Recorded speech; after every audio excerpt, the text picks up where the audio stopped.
Next section to cover is the calendar. Gives us, the user, the area to define what our workday looks like, or work week, or work month. Okay, so this is where we build out what the system expects. Yes. Yep, okay, great. So within this, you can see this is a customer's calendar.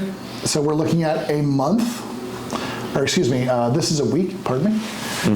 The way this basically works is the user, we define what shifts look like.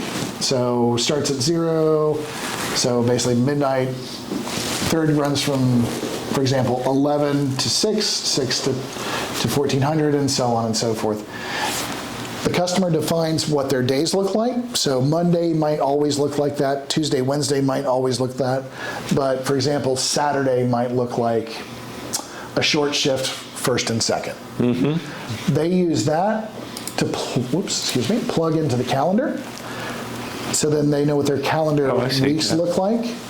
And then you can actually look at it in a month. Standard day, Saturday schedule. You can see this is how that customer structured theirs. Okay. So their Friday is obviously specific to them. Why is this relevant? Number one, it allows us, the user, and recall when we were looking at production, we were looking at service, I can look at the day, the week, and the shift. So if I'm zeroing in on something that, let's say, strange that happened, we had a sheet crash on Tuesday, okay?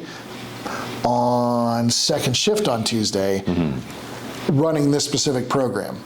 This is where all of this starts to, this is the final roundup, as it were. Yeah. We define our time, so then we can put and understand what happens with a piece of equipment within specific pieces of time. And if it happens on another Tuesday, second shift, we know. With that job, yeah. Exactly. Yeah. Exactly. Shift setting, status setting, and let me double check one thing, make sure we're not missing something. This is just a kind of a lexicon of what all the terminology means. So what a connection means. Are we connected? No, yes, no. But that's it. That's how we define all that. This is important because this also gives us the port of entry to add unscheduled downtime. Right. So we're running fine, life is good, we have a component failure.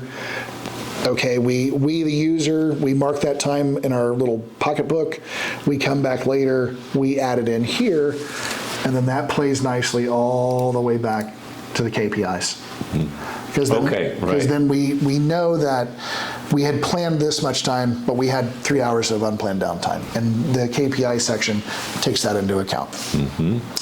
And that's pretty much it for shift scheduling and calendars. Cool. So this really does, show the, for lack of a better word, the portability of the data anywhere in the system. Correct. Can get anywhere else in the system, but it's only brought in one place. That's a wonderful way to put it. The portability of the data is a great way to put it. Everything's sympathetic, right? Like we keep circling back around again, but having that data easily, plug-inable into certain areas makes a whole heck of a lot of sense, right? Yeah. Comes back to KPI, the service pushes back to production, what that actually looks like, and so on and so forth. Okay. Everything's just a big dashboard. That's what gets us there. Awesome. Great.